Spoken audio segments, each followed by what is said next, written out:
પછી તો કઈ બાકી જ ના રે ભાઈ. અને એટલે મેં કહ્યું મારે માટે તો જામ સાહેબની આ પાઘડી મોટો પ્રસાદ છે. અને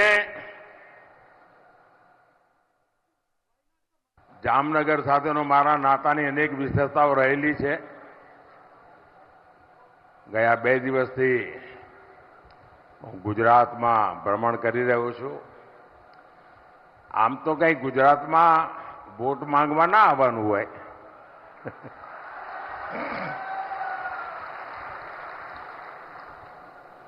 મને ઘણા કહેતા હતા કે સાહેબ તમારે ક્યાં પ્રચારમાં આવવાની જરૂર છે. મેં કહ્યું ભાઈ પ્રચારમાં ને પ્રેમમાં બહુ ફરક હોય. હું પ્રચાર માટે નથી આવ્યો, હું તો પ્રેમનો આસ્વાદ લેવા આવું છું. ગુજરાતની ધરતીએ જે પ્રેમ આપ્યો છે, તે આશીર્વાદ આપ્યા છે, એ તો મોટી મૂડી છે. અને આજે જયારે જામનગર આવ્યો છું ત્યારે અનેક જૂની વાતો તાજી થાય. કારણ કે એ સંગઠનનું કામ કરતો ત્યારે પણ આવતો. પણ એક વાર બહુ મહત્વની ઘટના બની. બુચ્ચર મોરીની યુદ્ધની વાત. અને મને આપણા ક્ષત્રિય સમાજના આગેવાનો નિમંત્રણ આપવા આવ્યા. પછી મને કોઈએ કાનમાં કહ્યું, મને કે સાહેબ અમે નિમંત્રણ આપવા આવ્યા છીએ પણ તમે નહીં આવો. પણ આ તો અમારું કર્તવ્ય છે એટલે અમે આવ્યા છીએ. કેમ નહીં આવો? મને કે સાહેબ કોઈ મુખ્યમંત્રી ના આવે. કેમ ના આવે? કે અમે બધા મુખ્યમંત્રી ટ્રાય કર્યો છે. તો બસ થયું શું? તો કે સાહેબ ત્યાં એવી માન્યતા છે કે જ્યાં આટલા બધા વીરોએ શહીદ થયા, જેમના પાળિયા ત્યાં દેખાતા હોય, પૂજાતા હોય, પણ ગુજરાતના મુખ્યમંત્રીઓના કાનમાં કોકે ભેળવી દીધું છે કે તમે આ બુચ્ચર મોરીના એમાં જાઓ તો તમે મુખ્યમંત્રી પદ તમારું જતું રહે. અને એટલા માટે એકે મુખ્યમંત્રી આવતા નહોતા. મેં કહ્યું કે મારા ક્ષત્રિય સમાજના આ બલિદાન સામે આ મારા મુખ્યમંત્રી પદની કોઈ કિંમત નથી. હું આવીશ અને હું આવ્યો અને ખૂબ ઠાઠથી એક કાર્યક્રમને મેં વધાવ્યો પણ ખરો અને એને વધાર્યો પણ ખરો. એટલે જામનગર સાથેની મારી એવી અનેક યાદો સાથે આજે ફરી જ્યારે જામનગર આવ્યો છું ત્યારે અનેક વાતો કરવાનું મૂડ છે. જ્યાં જ્યાં હું ગયો છું અપાર આશીર્વાદ, અભૂતપૂર્વ ઉત્સાહ અને ઉમંગના મેં દર્શન કર્યા છે. અને આ વખતે હિન્દુસ્તાનમાં જ્યાં જ્યાં ગયો, 2014ની ચૂંટણીમાં પણ ગયો તો भाई ये जो तस्वीर लेके खड़े हैं ना, कृपा करके आप बैठिए. आप जो लाए मैंने दर्शन कर लिए. प्लीज आप पीछे परेशान करते हैं लोगों को. प्लीज आप बैठिए. आप जो लाए वहां लेकर के बैठिए. सब हो गया. बैठिए आप बैठिए वहां. आपका प्यार मेरे सर आंखों पर बाबा.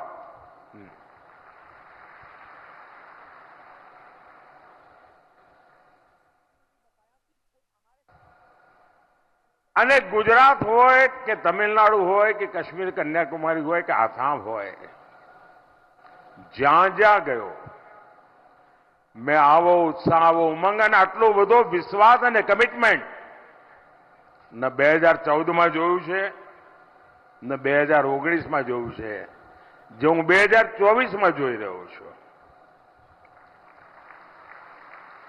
કારણ 14માં ગયો ત્યારે બધાના મનમાં હતું કે આ ભાઈ છે કોણ. ગુજરાત વાળા ઓળખે, બહાર તો બહુ કે એટલી ઓળખાણ ના હોય. 19માં ગયું ત્યારે કે આ માણસ તો કામનો છે. અને 24માં હું જોઉં છું કે ભાઈ હવે તો આપણા દેશનો દુનિયામાં ડંકો વગાડવાનો છે. મોદી સાહેબ આગળ વધો.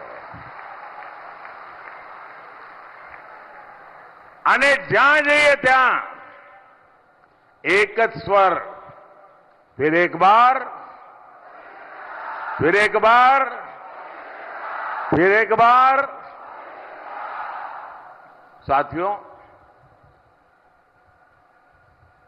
गुजरात ने वर्तमान में देश के लिए जितना योगदान दिया है, उतना ही योगदान अतीत में भी दिया है। जामनगर के महाराजा दिग्विजय सिंह जी ने द्वितीय विश्व युद्ध के समय पोलैंड के नागरिकों को यहां जामनगर में शरण दी थी। और आज भी पोलैंड की पार्लियामेंट का सत्र जब शुरू होता है तो सबसे पहले जामनगर का स्मरण होता है, दिग्विजय जी महाराज साहब का स्मरण होता है, बाद में पार्लियामेंट शुरू होती है। और उन्होंने जो बीज बोए उसके कारण आज भी पोलैंड के साथ हमारा रिश्ता बहुत मजबूत हुआ है। और जैसा मैंने कहा, जाम साहब के परिवार के साथ मेरा जो नाता रहा है, उनका जो आशीर्वाद रहा है, तो आज मैं यहां आते समय उनके आशीर्वाद लेने गया था और उन्होंने मुझे प्यार से पगड़ी पहनाई, आशीर्वाद दिए। और जब जाम साहब विजयी भव कहते हैं तो फिर वो विजय निश्चित हो जाता है। हमारे देश के राजा महाराजाओं ने अखंड भारत बनाने के लिए अपना पीढ़ियों का राजपाट दे दिया था। उनके योगदान को ये देश कभी भूल नहीं सकता है। लेकिन आजादी के 75 साल के बाद भी इतिहास की इस महत्वपूर्ण घटना को नकार दिया गया। आज भी शाहजादे जो भाषा बोलते हैं वो ये देश स्वीकार नहीं कर सकता है। लेकिन मैंने भारत की एकता में सरदार वल्लभ भाई पटेल का जो योगदान रहा है और दुनिया का सबसे बड़ा स्टैच्यू बनाया, और वहीं पर देश की एकता के लिए योगदान देने वाले राज परिवारों का म्यूजियम में बना रहा हूं। आजादी के इतने सालों के बाद ये मान सम्मान देना किसी सरकार को विचार नहीं आया, मुझे आया, क्योंकि मैं इतिहास की महानता को पूजने वाले लोगों में से हूं। और मैं जानता हूं जो इतिहास भूल जाते हैं वो कभी इतिहास बना नहीं सकते।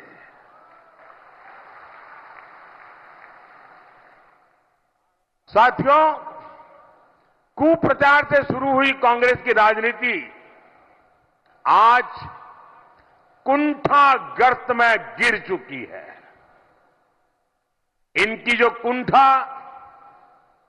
पहले गुजरात को लेकर थी, आज कांग्रेस के भीतर देश की प्रगति को लेकर भी वही कुंठा, वही नफरत रग रग में भरी पड़ी है।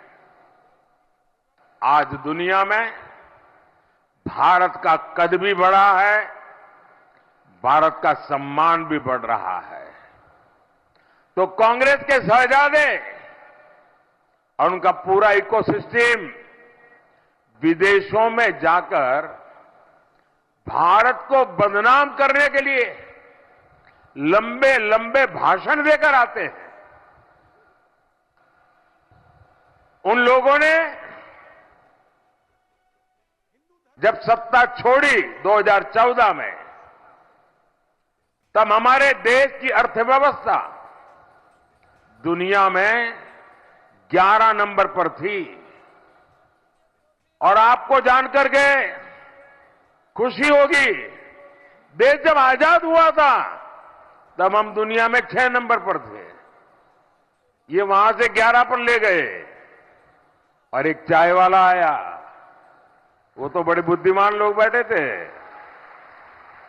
लेकिन उसकी रगों में गुजराती खून है जी। और दुनिया में 11 नंबर की जो इकोनॉमी थी वो अब 5 नंबर पर पहुंच गई है।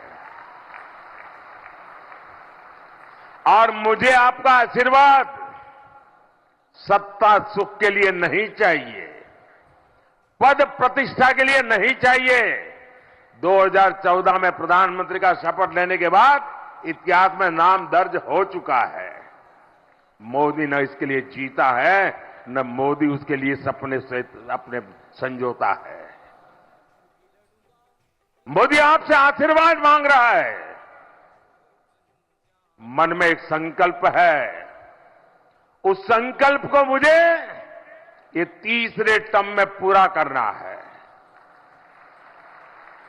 और मेरा संकल्प है हिंदुस्तान को दुनिया की पहली 3 अर्थव्यवस्थाओं में ला करके रखूंगा।